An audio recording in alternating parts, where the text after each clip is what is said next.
Thank you po. Hello po, yes. How are you po? Sir. Thank you, sir. Sir. Si Sir Miguel Diaz.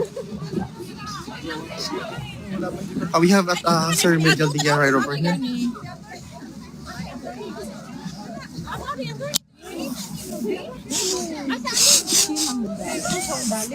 Nakapicture ka. Thank you. Attorney! Be safe po, be safe po. Be safe po. Be safe, attorney. Ingat po, attorney. Thank you po. Marami pa yung sakyanan nila eh, no? Sir, ingat po kayo. Pagaling mo kayo. Ingat po.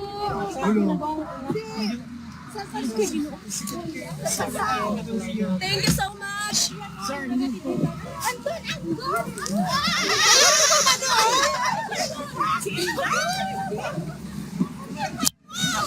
So guys, that was attorney Miguel Dea. It's quite difficult actually, guys, what has happened. So I think so, ha? Yes. Then Dito tomorrow, pala yung exit niya. hindi, babalik pa yun. Sabi niya babalik lang siya. di na tumabalik sa diri ko. Mubalik siya, ingon siya. Balik siya.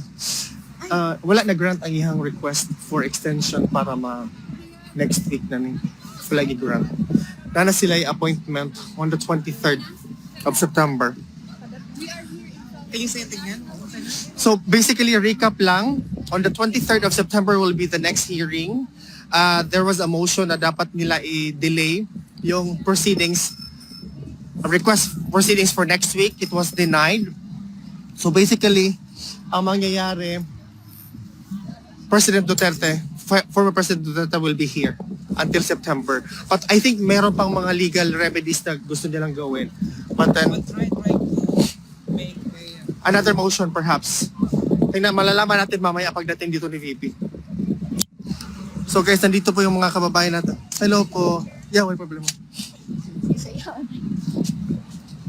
Ako, picture nyo lang. Bidin.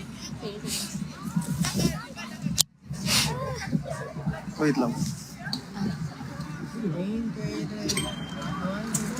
Asa raman ka? Thank you.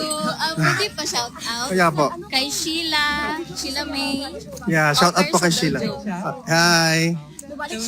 Shout out kay Sheila from Belgium. Guys, posibleng dito exit. Oh, Kasi ito convoy na posibleng. oo. Pero wala na si... Wala na si VP. Umalis na. Nakaalis. So ano po, uban sila. Oh. Sabay sila. Then, another man. Kay Angel din. Angel. Shout out Angel. Au pair sa Lex Lux. Hindi. Au pair from Benelux, Luxembourg. Okay. Thank you. Welcome po. No problem. Oh, kita sa Thank you po. Brian B. Alvin.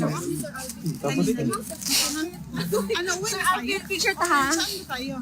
Ano bang, ano? Next. Video mo ni. Anong next natin? 1, 2, 3. Sa Sarah, mabalik sa Sarah, ma'am. Thank you. Thank you. so guys, thank you. Welcome po. Thank you po. Mabalik si Sarah diri. Kay Thank you. meet Filipino. And, what is her? Thank you. Yeah, no problem.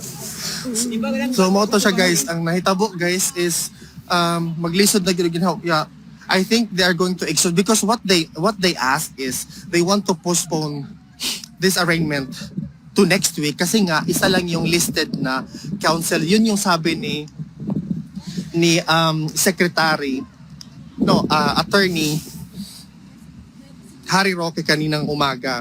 Sabi niya they're going to request or make a motion to the court na sana i-postpone next week kasi nga gusto nilang mag-add ng additional list of counsel. Kasi nga si Attorney Miguel Dea lang yung listed ngayon. However, apparently that motion was not approved. They already set the second hearing will be on the 23rd of September, which is not actually nice or good or positive in any way because that means that former President Rodrigo Roa Duterte will still be in the Netherlands for the whole duration of that time. Napakahirap po yung ganon. Pero i-ano lang po natin yung mga Alvin Sir Alvin Peter has only one legal counsel today, but he nailed it so eloquent. Yeah. That's not the point. If he had only one legal counsel, but the point is they wanted more. They wanted to list more. Yun yung sabi nila, sir. Yun yung sabi ni Attorney Harry Roque kaninang umaga. Di ko madawat na foreigner ang magdesisyon. Exactly. Can you imagine the rage of the people na nandito ngayon? Can you imagine a foreign entity judging no less than the former president of the Philippines? And that was also very good, the discussion of SAS. If you have time, you need to actually have time and dedicate watching the Pasig nag-away na po na sila dahil Well, grabe nakahilagid ko sa sobra.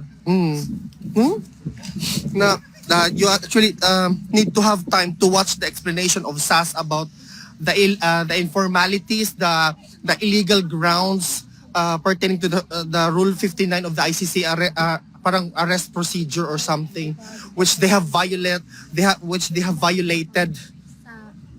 Sino ba ang nag-violate? No less than the people who actually arrested the president. Diba? Can you imagine that, guys? Can you imagine the magnitude of this?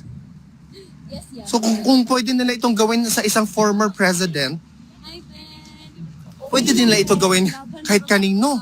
Pwede mo lang isurrender yan. Kahit Pilipino yan. Ang dugo niya Pilipino, mahal niya ang Pilipinas. Isa lang tinuturing niyang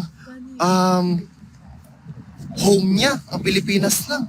Pero yun lang, parang lang siya, cellphone. Binigay mo sa isang another entity kasi kailangan niya ng cellphone. Yun. That's very bad. So magulat ni Sarah. Nagulat na. Okay, mo balik mag ito. Hello po.